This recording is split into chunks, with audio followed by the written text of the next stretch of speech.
अस्सलाम वालेकुम, welcome to my YouTube channel cam journey by Zainab. Students, हमने लास्ट टाइम मैटर्स का टॉपिक स्टार्ट किया हुआ था। हमने स्टेट ऑफ मैटर देखी, फिर हमने इंटरमीडिएट स्टेट ऑफ मैटर देखी। आज हमारा नेक्स्ट टॉपिक है allotropic form of carbon. Allotrope किससे कहते हैं? कहते हैं एलोट्रोप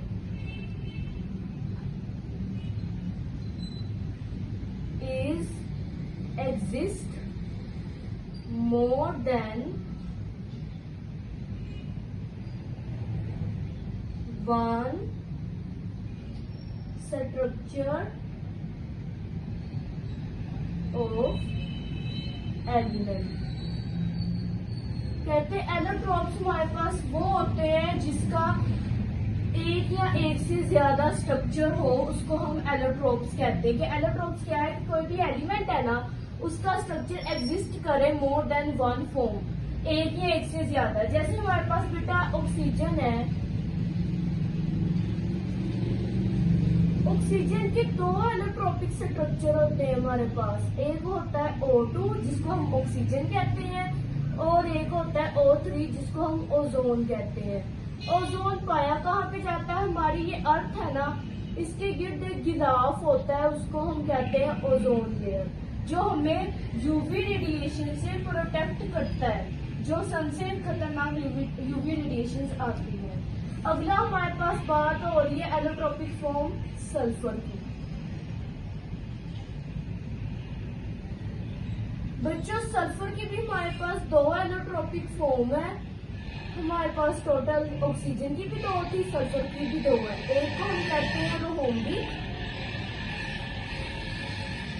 ये डायमंड लाइक स्ट्रक्चर होता है, और एक होता है मोनोक्लिनिक। यानी कि हमारे पास एक डायमंड लाइक स्ट्रक्चर है, आप इसको 90-50 सेंटीग्रेड टेम्परेचर दोगे, ये सल्फर की कंपाउंड है, जो क्या रोहोम्बिक है, जो कन्वर्ट हो जाएगी मोनोक्लिनिक। ये ऐसे एक रोड लाइक स्ट्रक्चर होता है, ऐसे इसमें लाइनें बन जाती है सारी, तो ये ऐसे कन्वर्ट होता है।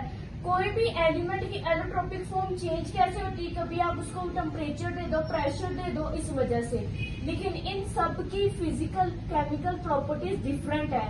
ऑक्सीजन की जैसे केमिकल प्रॉपर्टीज है, हम सांस लेने के लिए इस्तेमाल करते हैं, लेकिन ऑक्सीजन की जो दूसरी एलोट्रोपिक फॉर्म ओजोन है, इसका हम यूज किसके लिए करते हैं? ये हमें बचाती है खतरनाक यूवी रेडिएशन से, जो सन से अर्थ पे ना आ सके।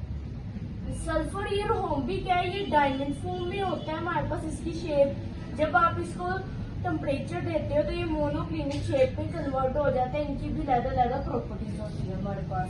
अगली हमारे पास आ जाता है एलिमेंट कार्बन। बच्चों, कार्बन की 3 एलोट्रोपिक फॉर्म होती है। सबसे पहले हमारे पास आती है डायमंड। डायमंड क्या है हमारे पास? डायमंड एक है जेंट मैक्रो मॉलिक्यूल। अगली एलोट्रोपिक फॉर्म हमारे पास आती है ग्रेफाइट। ग्रेफाइट क्या है? हमारे पास लेयर स्ट्रक्चर पाया जाता है। कौन सा लेयर स्ट्रक्चर होता है? हेक्सागोनल। नेक्स्ट हमारे पास टाइप आती है, एलोट्रोपिक फॉर्म आती है कार्बन की बेकमिंस्टर फ्लोरेंस। इसमें 60 कार्बन पाए जाते हैं हमारे पास। बेकमिंस्टर फ्लोरेंस दो हमारे पास शेप से मिलके बना होता है।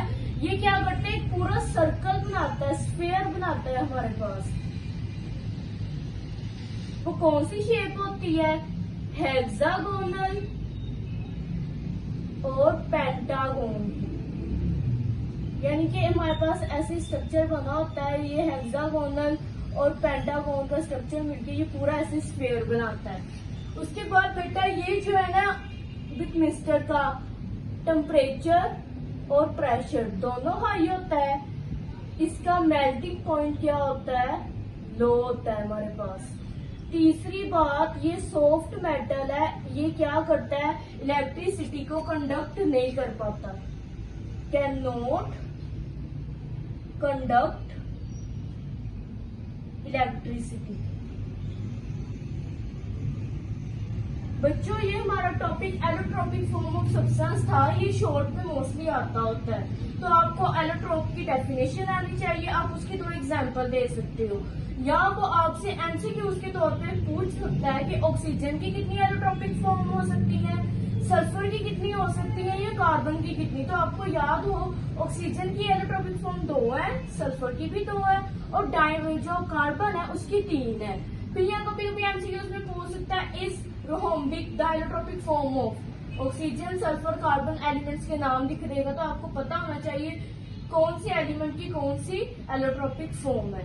बाकी स्टूडेंट्स आपको इस पूरे लेक्चर में से किसी लेक्चर की ना समझ लगी हो किसी बात की, तो आप कमेंट सेक्शन में पूछ सकते हैं। ओके स्टूडेंट्स, अल्लाह हाफिज।